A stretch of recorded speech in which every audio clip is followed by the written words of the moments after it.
अस्सलाम वालेकुम दोस्तों। आज फिर हाजिर हूँ आपके अपने चैनल अनोखे केसेस में एक और बहुत ही माइंड बॉगलिंग और इंटरेस्टिंग केस लेके। दोस्तों, ये समझ लें आप कि आज का case suspense, horror, mystery, murder, crime का ओवरडोज होने वाला है। और दोस्तों, मुझे पूरी उम्मीद है कि ये वीडियो आपको बहुत पसंद आएगा। तो दोस्तों, वीडियो शुरू करने से पहले हमेशा की तरह आपसे एक रिक्वेस्ट कि मेरे चैनल को सब्सक्राइब करें और मेरी वीडियो आपको पसंद आए तो उसको लाइक और शेयर ज़रूर कीजिएगा। तो दोस्तों, चलते हैं आज की वीडियो की तरफ आपके होस्ट सिकंदर के साथ। तो दोस्तों, आज के केस में हम बात करेंगे एक शहर की, एक ऐसा शहर जिसको जगमगाती रोशनियों का शहर भी कहा जाता है। दोस्तों, हम बात कर रहे हैं लॉस एंजलिस की। दोस्तों, यहाँ के ऊंचे ऊंचे स्काईस्क्रेपर्स, साफ शफाफ रोड्स नेटवर्क, यहाँ की चमचमाती जगमगाती नाइट लाइफ, यहाँ के रोशनियों से भरे बाजार, ये सब देख के दिल खुश हो जाता है। लेकिन दोस्तों, इस शहर की रोशनियों के पीछे छुपे काले सच के बारे में कोई बात नहीं करता। इसी जगमगाते शहर लॉस एंजलिस में कुछ ऐसे भी इलाके हैं जिनकी पेचीदा अंधेरी गलियों में रेप, मर्डर, लूट, प्रैक्टिसिंग ब्लैक मैजिक और ड्रग एडिक्शन जैसी चीजें आम बात है। जी हाँ दोस्तों, मैं बात कर रहा हूँ Skid Row, Pershing Square, downtown Los Angeles और हिस्टोरिक कोर डिस्ट्रिक्ट जैसे इलाकों की, जहां शाम के साए ढलते ही यहाँ मौजूद बोसीदा पुरानी इमारतों के बीच अंधेरी गलियों में जुर्म, वहशत, हसद के साए मंडलाने लगते हैं। दोस्तों, आज हम बात करेंगे इन्हीं इलाकों के पास मौजूद एक ऐसी जगह की जिसकी पिछली 100 साल की हिस्ट्री मर्डर, खून, सुसाइड और पैरानॉर्मल एक्टिविटीज से भरी पड़ी है। जी हाँ दोस्तों, मैं बात कर रहा हूँ core district downtown Los Angeles में मौजूद द सिसिल होटल की।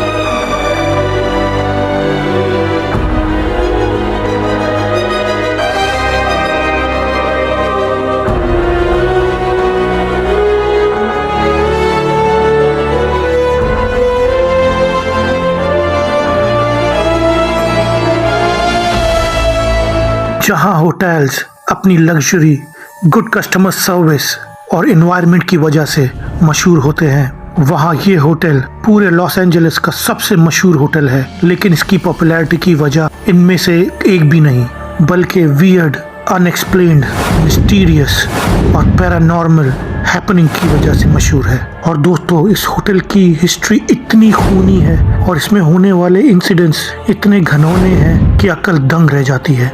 और इसी वजह से लोग इसको मुख्तलिफ नामों से पहचानते हैं। कोई इसको कहता है शैतान का घर, कोई इसको कहता है बदरूहों की पनाहगाह और कोई कहता है किलर हाउस। तो दोस्तों, शुरू करते हैं कहानी सिसिल होटल की।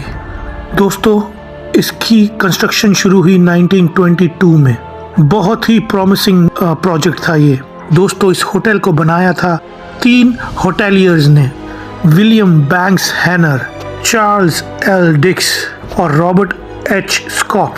लेकिन दोस्तों, इन तीनों में से विलियम्स बैंक हैनर मेन कैरेक्टर थे जिन्होंने इसकी पूरी कंस्ट्रक्शन की जिम्मेदारी ली थी। दोस्तों, इस होटल की शुरुआत से ही, इसकी कंस्ट्रक्शन से ही गैर मामूली हालात का सिलसिला शुरू हो चुका था और इस होटल का पहला शिकार बने 2 भाई, रिचर्ड हैंक्स और टॉम हैंक्स। असल में दोस्तों, ये एक कर्स्ड होटल था और इस होटल ने लोगों की जान लेने का सिलसिला शुरू कर दिया था, वो भी अपने ऑपरेशनल होने से 4 साल पहले ही। खैर दोस्तों, आखिरकार 1927 में ये होटल बन के तैयार हो गया। दोस्तों, इस होटल को उस वक्त का सबसे शानदार होटल बनाया गया। इसको डिज़ाइन किया गया था उस वक्त के मशहूर आर्किटेक्ट लॉयड लेस्टर स्मिथ ने, बोजार आर्ट स्टाइल में, जो उस वक्त का one of the most sort out design था। दोस्तों, ये आर्किटेक्चरल डिज़ाइन मशहूर था अपनी क्लासिकल डिटेल्स और डेकोरेशन के लिए और वन ऑफ द फाइनेस्ट और one of the most expensive design था। और दोस्तों, इसकी ग्रैंड लॉबी पूरी मार्बल से बनाई गई थी ताकि बिजनेस, स्टेटमेंट्स और सेलिब्रिटीज अट्रैक्ट हों। With 600 rooms with private elevators and telephones for all the guest और वो एक one of its kind hotel बन गया पूरे लॉस एंजलिस में, और बहुत सारे सेलिब्रिटी और बिजनेस टाइकून्स अट्रैक्ट हुए इसकी तरफ। और दोस्तों, इस होटल को स्ट्रेटेजिकली बहुत ही मुनासिब जगह पे बनाया गया था, शहर की मोस्ट पॉपुलर अट्रैक्शन से नजदीक, बिजनेसेस से नजदीक, ताकि ट्रैवलर्स और बिजनेसमैन दोनों को अट्रैक्ट किया जाए। और इसके मेन फाउंडर विलियम बैंक्स हैनर को इससे बहुत उम्मीदें थी। दोस्तों, शुरू में इस होटल ने बहुत सक्सेस देखी, लेकिन इसके बनने के सिर्फ 2 साल में ही इसने अपनी मनहूसियत दिखाना शुरू कर दी और 1929 में ही ग्रेट डिप्रेशन स्टार्ट हो गया, जिसमें अमेरिका की इकोनॉमी क्रैश कर गई। सब बिजनेसेस अचानक डाउनहिल चले गए और टूरिस्ट और ट्रैवलर्स भी आना बंद हो गए। और दोस्तों, फिर आहिस्ता आहिस्ता बिजनेस लॉसेस और प्रॉपर फंडिंग ना मिलने की वजह से इस होटल की सारी शान और शौकत आहिस्ता आहिस्ता मांद पड़ने लगी। और सिर्फ चंद सालों में ही poor maintenance, bad customer service, बुसीदा हालत की वजह से ये होटल एक अफोर्डेबल और चीप रूम रेंटिंग डेस्टिनेशन बन के रह गया। और बिजनेसमैन, स्टेटमैन और सेलिब्रिटी की जगह पूरे अमेरिका से क्रूक्स, थग्स और क्रिमिनल्स की मोस्ट पॉपुलर डेस्टिनेशन बन के रह गया। और 1940s आते आते ये लॉस एंजलिस का सबसे बदनाम ज़माना होटल बन के रह गया। और यहाँ पे आना जाना उस वक्त के तमाम हिस्ट्री शीटर, मर्डरर्स, प्रोस्टिट्यूट्स और सीरियल किलर्स का हो गया। दोस्तों, असल में इस होटल में इन सालों में इतनी नेगेटिव एनर्जी भर चुकी थी कि वहाँ एक नेगेटिव एंटिटी, एक शैतानी ताकत, एक अनएक्सप्लेन्ड फोर्स का डेरा लग चुका था। और वो वहाँ आए हुए लोगों के दिमागों को मैनिपुलेट करके उनको अपनी ही जान लेने पर मजबूर कर देते थे। हो सकता है दोस्तों, अभी आपको ऐसा लग रहा हो कि शायद मैं ओवर रिएक्ट कर रहा हूँ और बात को एग्जैजरेट कर रहा हूँ, लेकिन दोस्तों, इस बात का अंदाज़ा आपको अभी होगा जब मैं आपको लेके चलूँगा एक ऐसे सफ़र पे जहाँ मौत के काले साए, इस होटल की अंधेरी हिस्ट्री में छुपी वो आहें, वो दर्द, वो सिसकियाँ, वो हेल्पलेसनेस, नाउमीदी के वो गहरे साए जो निगल गए कितनी ही कीमती जानों को। तो दोस्तों, आज हम नज़र डालते हैं सिसल होटल के उस डार्क पास्ट पे जहाँ अनगिनत जिंदगियों ने जिंदगी से हार मान ली। दोस्तों, ये खतरनाक मौत का खेल इस होटल में 1927 से लेके 2013 तक ना जाने कितनी जिंदगियां खा गया। आइए मेरे साथ नजर डालते हैं उन लोगों की फहरिस्त पे जो शिकार बने सिसल होटल का। साल 1927, पर्सी ऑरमैंड कुक 52 इयर्स, इसने जहर खा के अपनी जान दे दी। साल 1931, WK नॉर्टन, उम्र 46 साल, जहर खा के ख़त्म की अपनी जान। साल 1934, आर्मी सार्जेंट लुइस डी बॉर्डन, उम्र 53 साल, अपनी ही गर्दन पे छुरी चला दी और लगाया मौत को गले। साल 1937, ग्रेस ई मैग्रो, उम्र 38 साल, 9th फ्लोर से जंप लगा के किया अपनी जिंदगी का खात्मा। साल 1938, रॉय स्टेमसन, उम्र 45 साल, 10th फ्लोर से कूद के ख़त्म की अपनी जान। साल 1939, नेवी ऑफिसर एरविन, जहर पी के गले लगाया मौत को। 1940, डॉर्थी सकबर्ग, उम्र 45 साल, जहर पी के की अपनी ज़िंदगी ख़त्म। 1944, डॉर्थी जीन, अपने ही न्यूबॉर्न बेबी को मार डाला होटल की 9th फ्लोर की खिड़की से नीचे फेंक के, और उसने क्यों किया ऐसा कोई नहीं जानता। 1947, रॉबर्ट स्मिथ, 7वें फ्लोर से जंप लगा के दी उसने अपनी जान। 1954, हेलन गर्नी, 7वें फ्लोर से जंप लगा के दी उसने अपनी जान। 1962, जूलिया मोर, 8वें फ्लोर से जंप लगाई, खुद भी जान से गई और एक राहगीर की भी जान ले गई। 1964, पिजन गोल्डी, जिसकी लाश इसी के कमरे से पाई गई, जिसको बुरी तरह छुरी के वार करके, रेप करके और बुरी तरह पीट के मारा गया था। दोस्तों, अभी ये मौत का खेल खत्म नहीं हुआ। फिर आया 1975, जेन डोन, उम्र 26 साल, 12वें फ्लोर से छलांग मार के दी इसने अपनी जान। और 1992, एक नामालूम शख्स की लाश मिली इसी होटल के कॉरिडोर से। और दोस्तों, इस तरह ये मौत का खेल कुछ सालों के लिए थमा, लेकिन दोस्तों खत्म नहीं हुआ। फिर आया 2013 और फिर हुआ एक ऐसा केस जिसने पूरी दुनिया को सकते में डाल दिया। और वो सिसल होटल का नहीं, लॉस एंजलिस का नहीं, बल्कि पूरी दुनिया में होने वाला one of the most documented and talked about case in the history of American crime, Elisa Lam का केस, कनाडा से आई एक स्टूडेंट का, और इसकी मौत की डिटेल इतनी चिलिंग है, इतनी रहस्यमयी है कि आपको चौंका के रख देगी। तो दोस्तों अब नजर डालते हैं इस अजीब व गरीब केस पे। दोस्तों एलिजा लैम 24 जनवरी 2013 को निकली अपने घर से अपनी जिंदगी के आखिरी सफर पे और पहुंची कैलिफोर्निया, लॉस एंजलिस, और अपनी जिंदगी की आखिरी डेस्टिनेशन सिसेल होटल में 26 जनवरी 2013 को चेक इन किया। उस बेचारी को क्या पता था कि ये चेक इन उसको जिंदगी से चेकआउट कर देगा। और दोस्तों वो एक शेयर्ड रूम में रहने वाली थी, और दोस्तों उसके रूममेट्स ने होटल मैनेजमेंट कंप्लेन की उसकी कि वो अजीब सा बिहेव कर रही है, रियली लुकिंग डिप्रेस्ड, और वो अजीब अजीब बातें कर रही है और उन सबको बोल रही है कि वो लोग सारे यहाँ से चले जाए, इस होटल को छोड़ दे। वो ऐसा क्यों कर रही थी, इसके पीछे क्या रीजन था, आज तक किसी को नहीं मालूम। और एक दफा जब उसके सारे अदर रूममेट्स रूम से बाहर थे, जब वो वापस आए तो उन्होंने देखा कि रूम का दरवाजा अंदर से बंद है और एलिजा लैम ने उनको अंदर आने से रोक दिया। दोस्तों जब ये सारे सिनेरियो एलिजा लैम के रूममेट्स ने होटल मैनेजमेंट को बताया तो इश्यू को डिसॉल्व करने के लिए एलिजा लैम को एक प्राइवेट रूम दे दिया गया। लेकिन दोस्तों एलिजा लैम की तबीयत वहाँ पहुँचते ही खराब होना शुरू हो गई थी। वो अजीब डिप्रेशन, एंजाइटी का शिकार हो चुकी थी। दोस्तों वो अपने पेरेंट्स से कॉन्स्टेंटली इन टच थी और रोज उनको फोन कर रही थी, और उसने अपने पेरेंट्स को बताया कि उसकी तबीयत थोड़ी खराब है, जिस पे वो काफी परेशान हो गए। पर उसने बोला शायद ट्रैवलिंग की वजह से ऐसा हो रहा है, तो उन्होंने इग्नोर किया। और दोस्तों उसने अपने पेरेंट्स को बताया कि उसकी नेक्स्ट डेस्टिनेशन सेंटा क्रूज है।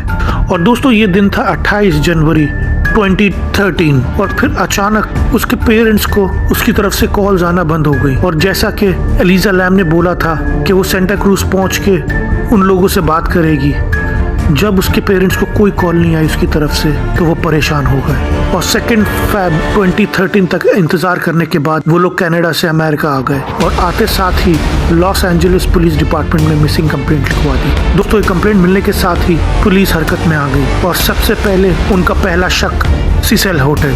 दोस्तों वो वहाँ पे इन्वेस्टिगेशन के लिए गई, और दोस्तों उन लोगों ने पूरा सिसेल होटल छान मारा, एक एक रूम, एक एक जगह, एक एक स्टोर रूम, हर जगह एलिजा लैम को तलाश किया गया, लेकिन दोस्तों वो कहीं से नहीं मिली। दोस्तों पुलिस की बहुत इन्वेस्टिगेशन के बाद इस बात का खुलासा हुआ कि वो 28 जनवरी 2013 को, यानी होटल के चेक इन के 2 दिन के बाद, सिसेल होटल के पास ही मौजूद एक बुक शॉप में देखी गई। और जब वहाँ पे सेल्स वुमेन से बात की गई तो उसने बताया कि हाँ वो इधर आई थी और बहुत ही खुशगवार मूड के अंदर थी, और उसको देखने से ऐसा बिल्कुल पता नहीं चला कि वो परेशान है। और एलिजा लैम ने रिक्वेस्ट किया कि उसको ऐसी बुक्स चाहिए जिनका वेट ज्यादा ना हो और जिनको लेके वो ट्रैवल कर सके। बस इतनी सी इन्फॉर्मेशन दोस्तों, लेकिन इतनी सी इन्फॉर्मेशन के सहारे एलिजा लैम को ढूंढना पुलिस के लिए आसान नहीं था। दोस्तों पुलिस की बहुत कोशिश के बाद भी कोई रिजल्ट नहीं मिल रहा था, और दिन हफ्तों में बदल गए। फिर दोस्तों पुलिस ने सिसेल होटल में मौजूद जितने भी कैमरास थे उनकी फुटेज को खंगालना शुरू किया, और दोस्तों फिर उनको एक ऐसी फुटेज मिली जिसने पूरी दुनिया को चौंका के रख दिया। चलो दोस्तों लेते हैं इस फुटेज का जायजा।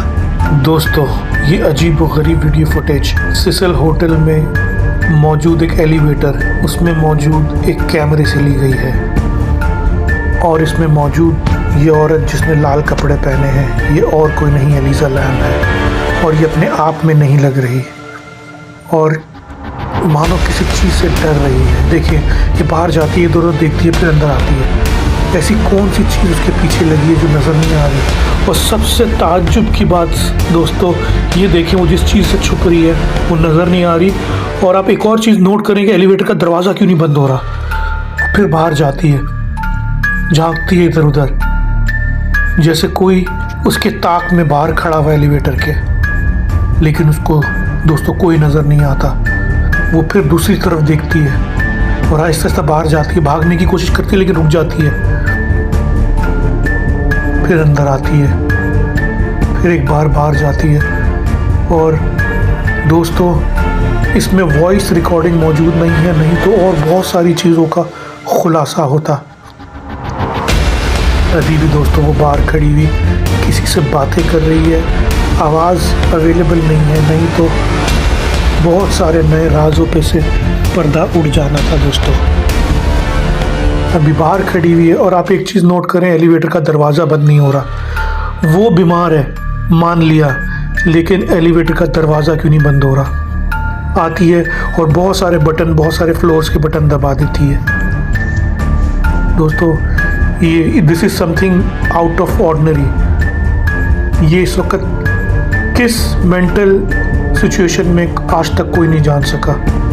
और वो दोस्तों फिर एक बार बाहर जाती है और आप इसके हाथों के इशारे देखें जैसे ये पोजेस्ड है। किससे दोस्तों, ये क्या है? ये किससे ऐसे बातें कर रही है? दोस्तों ये सब क्या है? ये देख के इंसान परेशान हो जाता है कि ये कौन सी ऐसी पावर्स है जो इंसान के ऊपर गालिब आ जाती है। एलिवेटर का दरवाज़ा अभी तक खुला हुआ है दोस्तों, और वो फिर वहाँ से चली जाती है। दोस्तों पुलिस ये वीडियो फुटेज पब्लिश करती है 14 फैब 2013 को, और इस वीडियो फुटेज की पॉपुलैरिटी को देखते हुए उनको पूरी उम्मीद होती है कि आने वाले कुछ घंटों में ही अलीजा लैम का पता चल ही जाएगा।